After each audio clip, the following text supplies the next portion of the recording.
Hello everyone, welcome back to Priyanka net classes. So basically आज के इस लेक्चर में हम लोग महाराष्ट्र सेट 2023 जो अभी आपका लेटेस्ट एग्जाम हुआ था महाराष्ट्र सेट का 2023 का, ठीक है, इस लेक्चर में हम उसका एनालिसिस करने वाले हैं स्पेशली विथ रेफरेंस टू आपका पेपर 2 कॉमर्स। ठीक है, मैंने ऑलरेडी महाराष्ट्र सेट का जो पेपर 2 कॉमर्स का एग्जाम है वो मैंने ऑलरेडी 100 के 100 क्वेश्चंस मैंने देख लिए हैं। ठीक है, उसके बेसिस पे मैं एनालिसिस कराने वाली हूँ कि कैसे क्या पेपर आया था and all of that, right. So आपको एक आइडिया रहेगी एंड इसके साथ साथ मैं आपको एक और चीज़ बता दूंगी कि इसकी कट ऑफ कितनी आने वाली है। ठीक है, बिकॉज हर एक पेपर का अपना लेवल होता है, राइट। उस लेवल के हिसाब से उसकी कट ऑफ डिसाइड होती है, राइट। तो वो भी मैं इसमें डिस्कस करने वाली हूँ एंड प्योरली ये वीडियो कैसा है, ये प्योरली मेरी एनालिसिस है, राइट। मैंने जो एनालाइज किया है उस हिसाब से मैं बता रही हूँ। ठीक है, सो चलिए स्टार्ट करते हैं।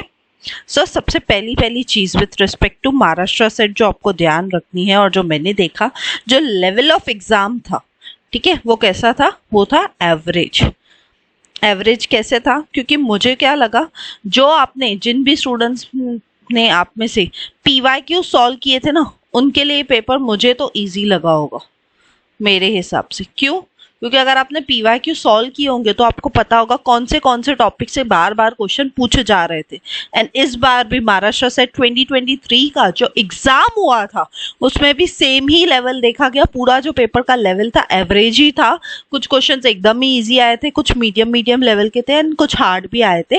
बट ओवरऑल अगर आपने लास्ट 2-3 साल के भी PYQs किए हैं जो मैंने खुद ने सॉल्व किए थे, अगर आपको याद हो, मैंने आपको 200 क्वेश्चंस कराए थे, है ना। एक 2021 के कराए थे और एक 2020 के कराए थे, यानी टोटल 200 क्वेश्चंस कराए थे मैंने आपको। तभी मैंने आपको बोला था कि जिस स्टूडेंट ने ये 200 क्वेश्चंस कर लिए उनके लिए पेपर अटेम्प्ट करना बहुत ही ईजी हो जाएगा। क्यों? क्योंकि जो उन सालों में क्वेश्चंस आए थे, जिस टॉपिक से क्वेश्चन आए थे, मेजॉरिटी वही टॉपिक्स यहाँ पे भी इस 2023 के एग्जाम में भी रिपीट हुए हैं। ठीक है, तो ये सबसे पहली बात नोट करने की है कि आपके PYQs बहुत इंपॉर्टेंट है। क्यों? क्योंकि अगर आप अपने PYQs उठा के देख लोगे लास्ट 2-4 साल के, तो जो क्वेश्चन वहां पे आए थे, जिस टॉपिक से आए थे, सेम टॉपिक से यहाँ भी रिपीट हुआ है। एंड ओवरऑल पेपर का जो लेवल है वो एवरेज लेवल का पेपर आया था, ना ज्यादा इजी था ना ज्यादा हार्ड था, एक मीडियम टाइप ऑफ पेपर था। ठीक है, तो सबसे पहली बात तो ये। सेकेंड चीज, आप में से कई सारे लोग एक्सपेक्ट कर रहे होंगे कि मे बी मैं सॉल्यूशन डिस्कस करूंगी, राइट। बट मैं ऐसा कुछ नहीं करने वाली हूँ। क्यों? उसका सबसे बड़ा रीजन है, मैं एज ए स्टूडेंट या अब एज ए फैकल्टी भी मैं हमेशा से ये बिलीव करती हूँ एग्जाम दे दिया, हो गया, खत्म, वहां पे वो चैप्टर एंड होता है। अब मुझे क्या करना चाहिए, मुझे पास्ट का ना सोच के मुझे क्या करना चाहिए, फ्यूचर की तरफ देखना चाहिए कि अब मैं फ्यूचर में क्या कर सकती हूँ। क्योंकि एग्जाम हो गया, अब सोच के फायदा नहीं है कितने क्वेश्चन राइट हुए हैं मेरे, क्या सोल्यूशन है, क्या है, कुछ मतलब नहीं है। वो सब करके वो सब आपकी सिर्फ एक इनसिक्योरिटी दिखाएगा, राइट। मैंने अपने पूरे लाइफ में एज अ स्टूडेंट कभी भी ये नहीं चेक किया था पेपर होने के बाद कि इसका आंसर क्या था, इसका ये क्या था, इसका सोल्यूशन क्या था, मैंने क्या टिक करके आई हूँ। मैं ये सब कभी भी चेक नहीं करती थी। क्यों? क्योंकि मुझे अपनी प्रिपरेशन पे भरोसा था कहीं ना कहीं, राइट। और मैं इनसिक्योर नहीं थी अपनी प्रिपरेशन को लेके कहीं पे भी, राइट। मुझे पता है मैंने 100% एफर्ट्स दिए थे, तो मुझे पता था रिजल्ट जो मुझे चाहिए वही मिलेगा, राइट। तो इसलिए मैं आपको भी सेम चीज सजेस्ट करूंगी। आप सबको अपनी लेवल ऑफ प्रिपरेशन पता थी, राइट। आप कितना अच्छे से प्रिपेयर करके गए थे, नहीं करके गए थे, हर एक स्टूडेंट को वो चीज खुद से पता होती है, राइट। आप मुझे बताएं या ना बताएं, बट आपको खुद से पता है कि आपने कितने अच्छे से प्रिपरेशन की थी या नहीं की थी। इसलिए मैं आपसे रिक्वेस्ट करूंगी, प्लीज सॉल्यूशंस के पीछे मत भागिए अभी, बिकॉज एनीवे कोई भी जो अभी सॉल्यूशन प्रोवाइड करेगा वो ऑथेंटिक नहीं होंगे। ठीक है, क्यों ऑथेंटिक नहीं होंगे? क्योंकि अभी तक आंसर की ही नहीं आई है, पेपर ही अब एक दिन पहले हुआ है, आंसर की अभी तक उन्होंने आउट नहीं की है। नो डाउट मैं भी अगर सॉल्यूशन सॉल्व कराने पे आऊंगी तो मैं 100 क्वेश्चन सॉल्व तो करा दूंगी, बट एक बार ऑफिशियली आंसर के आने के बाद ही बेटर वे होता है उस पेपर को डिस्कस करने का, राइट। इसलिए प्लीज सॉल्यूशंस के पीछे मत भागिए, थोड़ा लॉजिकल बनिए, फ्यूचर के तरफ देखिए कि आगे क्या करना है। ठीक है, सो इससे ही हम अपने थर्ड पॉइंट पे आते हैं कि आगे क्या करना है, वे अहेड क्या है, आगे क्या कर सकते हैं। तो मेरे हिसाब से आगे क्या करना है, तो मेरे हिसाब से आगे आपको जून में नेट का एग्जाम होने वाला है, ठीक है, 2023 का। उसके तरफ आपको पूरा अभी अपना फोकस लगा देना चाहिए। हार्डली 3 महीने आपके पास, है ना, 3 मंथ्स है आपके पास। जून में एग्जाम है तो बट ऑब्वियस है जून में कभी भी वो एग्जाम हो सकता है, तो मैं मान सकती हूँ कि आपके प्रिपरेशन के लिए आपको कितने महीने, आपके प्रिपरेशन के लिए आपको सिर्फ 2 महीने, राइट। सो मेरी आप सभी स्टूडेंट से रिक्वेस्ट रहेगी, जिन जिन स्टूडेंट से महाराष्ट्र सेट का एग्जाम दिया हुआ है 2023 का, प्लीज आप उस एग्जाम को छोड़ दीजिए। हो चुका है, जब आंसर की आएगी, जब उसका रिजल्ट आएगा मैं आपको बता दूंगी, बट फिलहाल के लिए फ्यूचर की तरफ देखिए, फ्यूचर में क्या करना है उसके लिए योजना बनाइए, उसके लिए सोचिए। एंड वो आप कैसे करेंगे, अब भी जो आपका टारगेट होना चाहिए वो क्या होना चाहिए, जून में जो नेट का एग्जाम होने वाला है 2023 में, अब आपका पूरा फोकस इस एग्जाम पे होना चाहिए कि कैसे मैं अभी नेक्स्ट 2 मंथ्स में अपने एग्जाम के लिए अच्छे से प्रिपेयर करूं, ठीक है। सो अभी पूरा फोकस अपना उस पर डाल दीजिए, एकदम जीरो लेवल से जाके फिर से अभी नेट के एग्जाम की प्रिपरेशन शुरू कर दीजिए। जैसे ही जून नेट के 2023 के फॉर्म्स आउट हो जाएंगे वो मैं आपको बता दूंगी, तो आप उस फॉर्म को फिल कर लीजिएगा एंड जून का नेट का एग्जाम देने के लिए अभी आप रेडी करने की खुद को कोशिश कीजिए। अगर आप चाहते हो कैसे प्रिपेयर करना है, क्या करना है, उसकी एक मैं स्ट्रैटेजी वीडियो बताऊं आपको, तो आप मुझे कमेंट करके बता देना, मैं आपको जरूर से बता दूंगी, ठीक है। बट मेरे हिसाब से always look for the future, आगे क्या करना है, आगे कैसे बढ़ना है, उस पर फोकस करना चाहिए, रादर देन जो हो चुका है उसको पकड़ के बैठने से, राइट, ठीक है। फोर्थ एंड लास्ट चीज जिसका आप बेसब्री से इंतजार कर रहे हैं वो है कट ऑफ, कि मैम कट ऑफ कितनी जाएगी इस बार।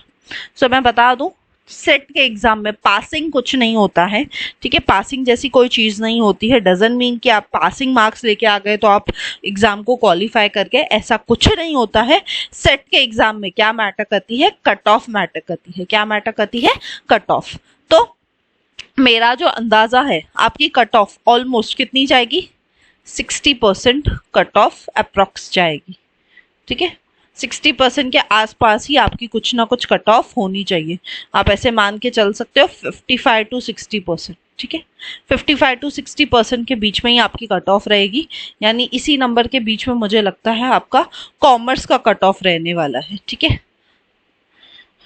यानी अगर आपने 300 में से मान लीजिए 300 मार्क्स थे, राइट, उसमें से अगर आपने 160 या 170 मार्क्स भी ला लिए तो आप समझ लीजिए आपका महाराष्ट्र सेट क्वालिफाई हो चुका है, ठीक है। ये मेरा अंदाजा है, मेरे हिसाब से 55 to 60% के बीच में ही क्या होने वाली है, आपकी कट ऑफ होने वाली है। कम से कम आपके 160 या 170 मार्क्स तो आने चाहिए, तो ये आप एक उम्मीद लगा के बैठ सकते हो, बिकॉज जो लेवल ऑफ एग्जाम था उसको देख के मैं ये कट ऑफ बता रही हूँ, और साथ ही साथ जो प्रीवियस ईयर के जो कट ऑफ्स थी उसके बेसिस पे भी मैं ये कहीं ना कहीं बता रही हूँ आपको। तो आप मान के चलिए अराउंड 60% के आसपास ही आपका कट ऑफ रहेगा।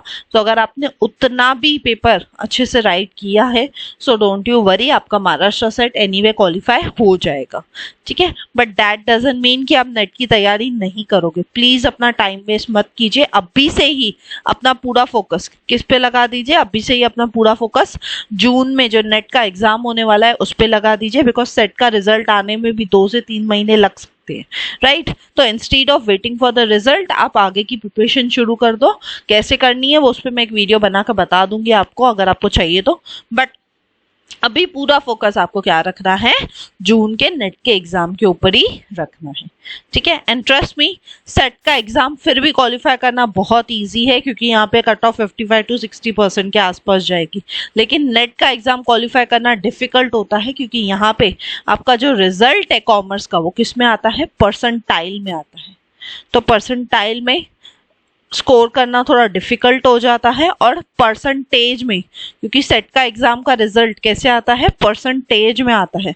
तो परसेंटेज में रिजल्ट लाना बहुत ही इजी होता है, और परसेंटाइल में रिजल्ट आना बहुत ही डिफिकल्ट हो जाता है। इसलिए मेरी आपसे रिक्वेस्ट रहेगी कि प्लीज पुराना चीज़ें छोड़ दीजिए।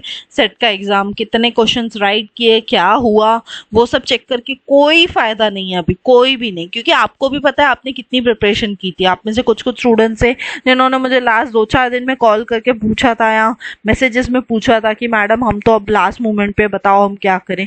तो मैंने आपको सजेशन दी थी PYQs करो, राइट।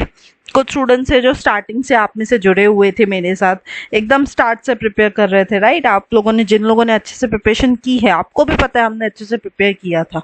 तो अगर आपको खुद की प्रिपरेशन लेवल पता है तो आप खुद ही अंदाजा लगा सकते हैं कि आप क्वालिफाई होंगे कि नहीं होंगे एग्जाम के लिए, right.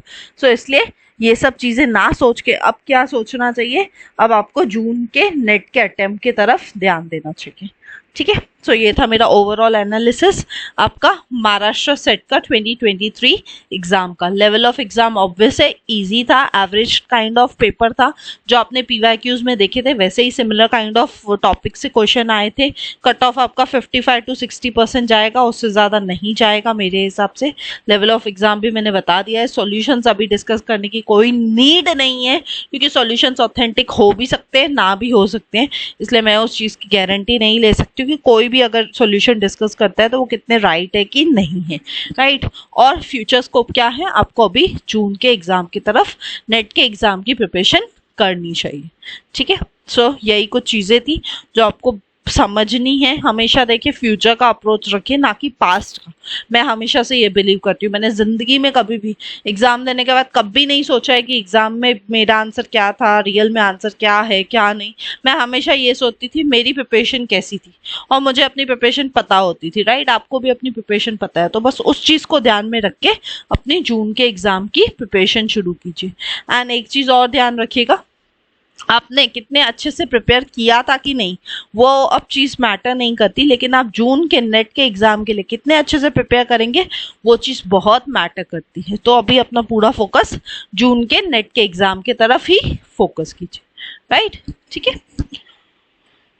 So thank you. I hope ये वीडियो जो है आपको रेलेवेंट लगा होगा। मैं बाकी सब लोगों की तरह नहीं हूँ कि आपके साथ सोल्यूशन डिस्कस करूँगी और आपको बोलूँगी नहीं ऐसा नहीं वैसा, इतना पेपर था, ये था। मुझे वो सब चीज़ें करने में कोई इंटरेस्ट नहीं रहता है, क्योंकि एज अ प्रोफेसर या एज अ स्टूडेंट भी मैं इन चीज़ों में बिलीव ही नहीं करती कभी। जब सॉल्यूशन आएगा, आंसर की आएगी, तो हम पूरा अच्छे से बैठ के उसको डिस्कस कर लेंगे। मैं आपको वो 100 क्वेश्चन 2023 के भी करा दूंगी, नो डाउट। बट फिलहाल के लिए उसकी कोई नीड नहीं है। इंस्टीड आप अपने फ्यूचर की तरफ देखिए, आगे क्या करना है उस पर पूरा फोकस कीजिए, राइट, ठीक है। सो थैंक यू, मिलते हैं नेक्स्ट वीडियो में। अगर आपको वीडियो अच्छा लगा तो प्लीज़ लाइक कीजिए, कमेंट करके मुझे ज़रूर बताइए, ज़्यादा से ज़्यादा लोगों के साथ शेयर कीजिए, बिकॉज ज्ञान बांटने से ही बढ़ता है। एंड सब्सक्राइब कीजिए अगर आप न्यू है तो। मिलते हैं नेक्स्ट वीडियो में, till then bye bye, take care.